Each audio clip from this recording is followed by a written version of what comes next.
Nous avons pensé qu'il était plus habile d'attendre qu'il soit minuit et que la relève des sentinelles soit achevée pour pénétrer par surprise, ainsi que nous avons fermement résolu de le faire dans le passé de la maison des présidents de la République française. Pour l'instant, notre rôle est extrêmement facile, restreint. Il consiste à prendre patience, à attendre et à rendre notre présence la plus discrète possible. Ainsi laisserons-nous aux sous-officiers de service tout le loisir de diriger comme il l'entend, avec une parfaite exactitude, le bref cérémonial répété toutes les 2 heures à chaque poste de garde.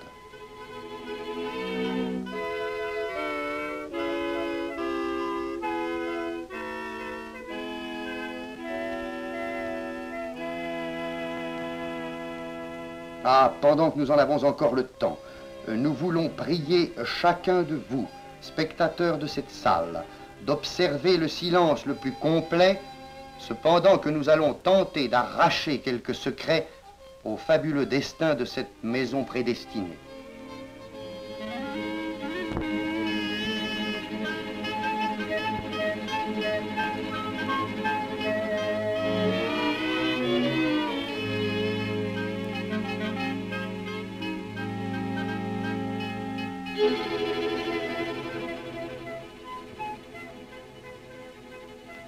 Cette fois, nous y sommes. Et puisque les fantômes, dit-on, aiment la flamme dansante des bougies, traversons sans aucune peine la façade bâtie en l'an 1718 par un certain comte d'Évreux et demeurons toujours silencieux dans les pas de ce serviteur de la République qui est chargé de quelques rondes nocturnes.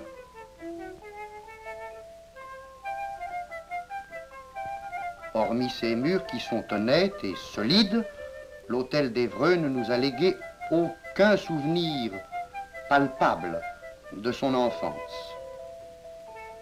Mais par contre, l'année 1753 se signale par un buste, celui de la marquise de Pompadour.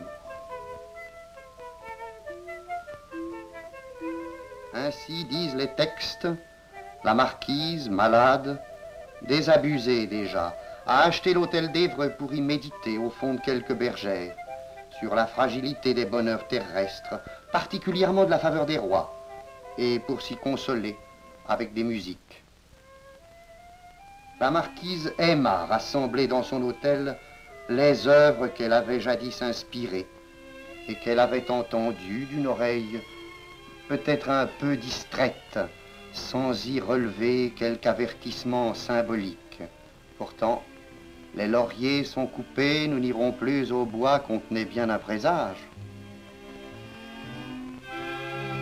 Le financier Beaujon, successeur de la marquise à l'Élysée, ne laissa de son passage que des souvenirs très discrets, une effigie, une image de cette maison où la vie de son temps était fastueuse et folle. Et la Révolution entre. On peut affirmer par les fenêtres. Le peuple de Paris a déjà occupé les jardins où l'on danse, chante, crie, hurle. Les feux d'artifice de l'Élysée national sont célèbres dans toute l'Europe. Le directoire y ajoute même les jeux de hasard. Ah, curieux, étonnant destin que celui de cette maison livrée au plaisir. Pas pour longtemps. Le palais de l'Élysée, au beau milieu des plants de carottes et autres cultures maraîchères du quartier du Roule, est à vendre, une fois de plus.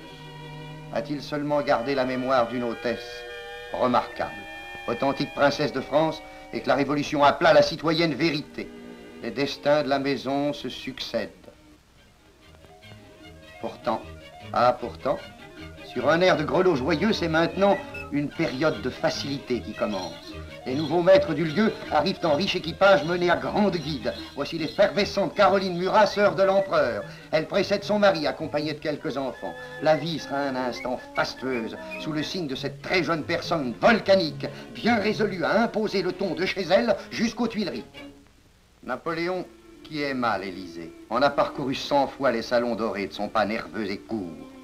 Et le soir de Waterloo, sur cette petite table, décorée de colombes, l'empereur malade, vaincu, épuisé, renié, signait le document de son abdication qu'il venait de dicter à son frère, le prince Lucien Bonaparte.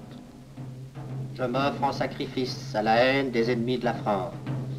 Puissent-ils être sincères dans leurs déclarations et n'en avoir jamais voulu qu'à ma personne. Ma vie politique est terminée et je proclame mon fils sous le titre de Napoléon II, empereur des Français. Unissez-vous tous pour le salut public et pour rester une nation indépendante. Ce fut tout, pour le présent comme pour l'histoire. Le 22 juin 1815, par une porte dérobée, l'empereur quitta l'Élysée et la scène du monde pour toujours.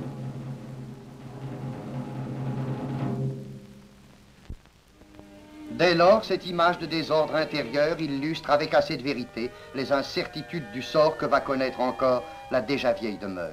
Au lendemain du départ de Napoléon, elle a fermé ses portes, puis les a rouvertes pour servir d'hôtel aux souverains alliés en séjour à Paris, puis les a fermées encore, et puis elle s'est mise au service de la duchesse de Berry.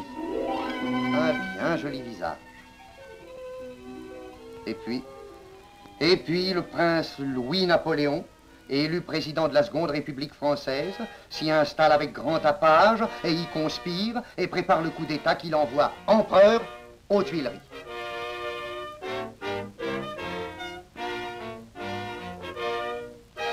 Cette fois cependant, l'Élysée ne ferme pas ses portes.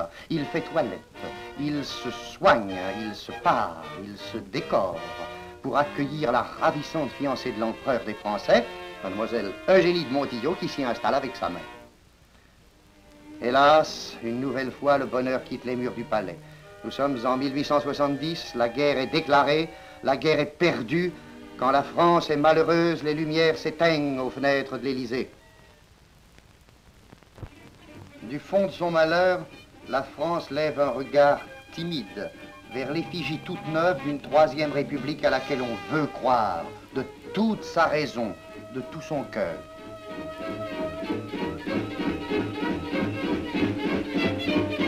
Et l'Élysée, maison de la République, attend son premier hôte, Monsieur Thiers. À ce petit homme raisonneur, on devra le premier acte de la remontée de la France vers sa lumière, le règlement anticipé de la défaite. Avec beaucoup de noblesse, son successeur, le maréchal de Mac-Mahon, inaugure la nouvelle constitution et le septennat des présidents. Mais c'est Jules Grévy qui achèvera comme hôte de l'Élysée son premier septennat et ratifiera l'union du Tonkin à la France. Sadi Carnot, noble prestance, inaugure l'exposition de 1889, salue la naissance de la Tour Eiffel et meurt, assassiné. Casimir Périer, porté à la présidence, s'y ennuie et disparaît 6 mois après. Félix Faure, fils d'un tonnelier du Havre, paraît, séduit et laisse sa place au président Émile Loubet. Le 19e siècle s'éteint au rythme joyeux des mazurkas, le cinéma commence et triomphe, sans combattre. Et c'est alors que s'affirme la grandeur de la France de Monsieur Fallières. Découverte de la radioactivité, affirmation de l'amitié franco-anglaise, protectorat du Maroc, les visites des souverains étrangers se multiplient, une très grande époque, riche de réalité et d'appréhension.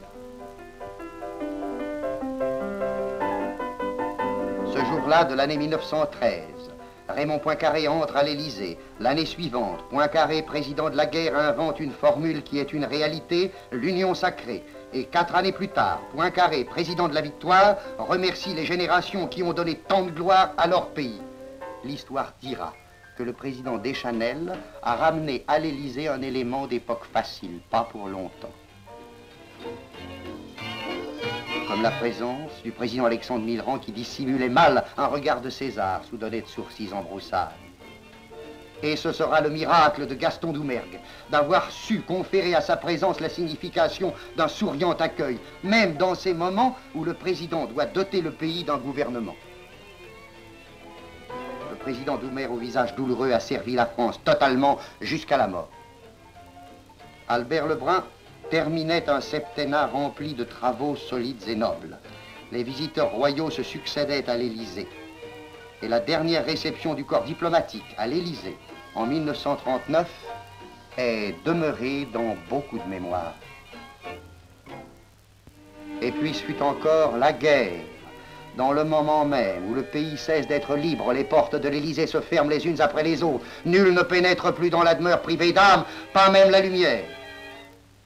La Troisième République est morte. Vive la République, la toute jeune quatrième, avec sa nouvelle façade lumineuse. Voulez-vous vous souvenir qu'il y a 7 années que la vieille cour ovale sommeillait, privée de ses tambours et de ses trompettes? Ah, quelle revanche! Et voici comment la Quatrième République prit possession de son palais avec beaucoup d'assurance, beaucoup d'éclat.